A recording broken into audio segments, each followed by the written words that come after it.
Hi, I'm Desirae Krawczyk, and I'm thrilled to be joining UpKeep and shedding a light on the unsung heroes of maintenance.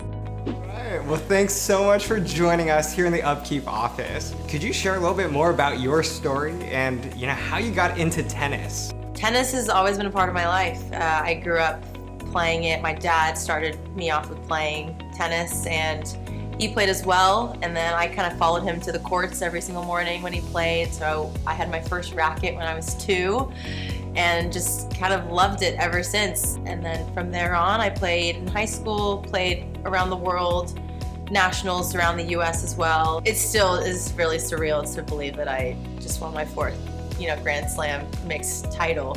It's been an incredible journey.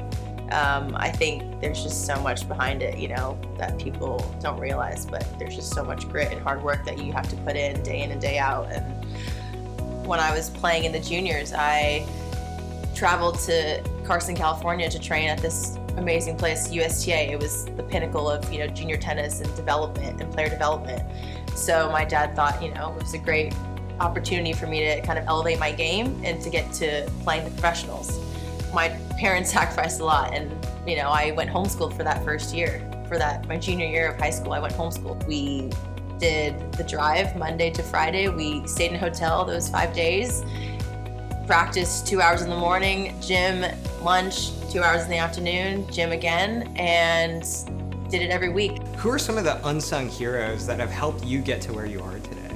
My unsung heroes are for sure my parents, the sacrifices they've made for me, and obviously my coaches growing up and my college coaches, everyone that's kind of helped me get to this point, and not just me. There's a lot of people behind the scenes that have helped me get to where I am.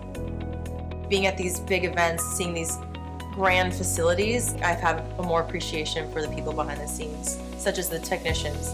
I really appreciate them a lot, and it goes from the security to maintenance to the groundskeepers. They do just a great job to keep us safe and to keep us, keep the place running a lot. So I think they've done a great job, and a lot of people don't realize that that's what it takes to run facilities and keep things going. Because oftentimes, you don't see them, you don't hear from them if everything is going well. Right, you only hear from them when things are breaking down and you need to call someone to fix it. Thank you so much, Desirae, for coming out. Really appreciate it, and good luck on your next tournament.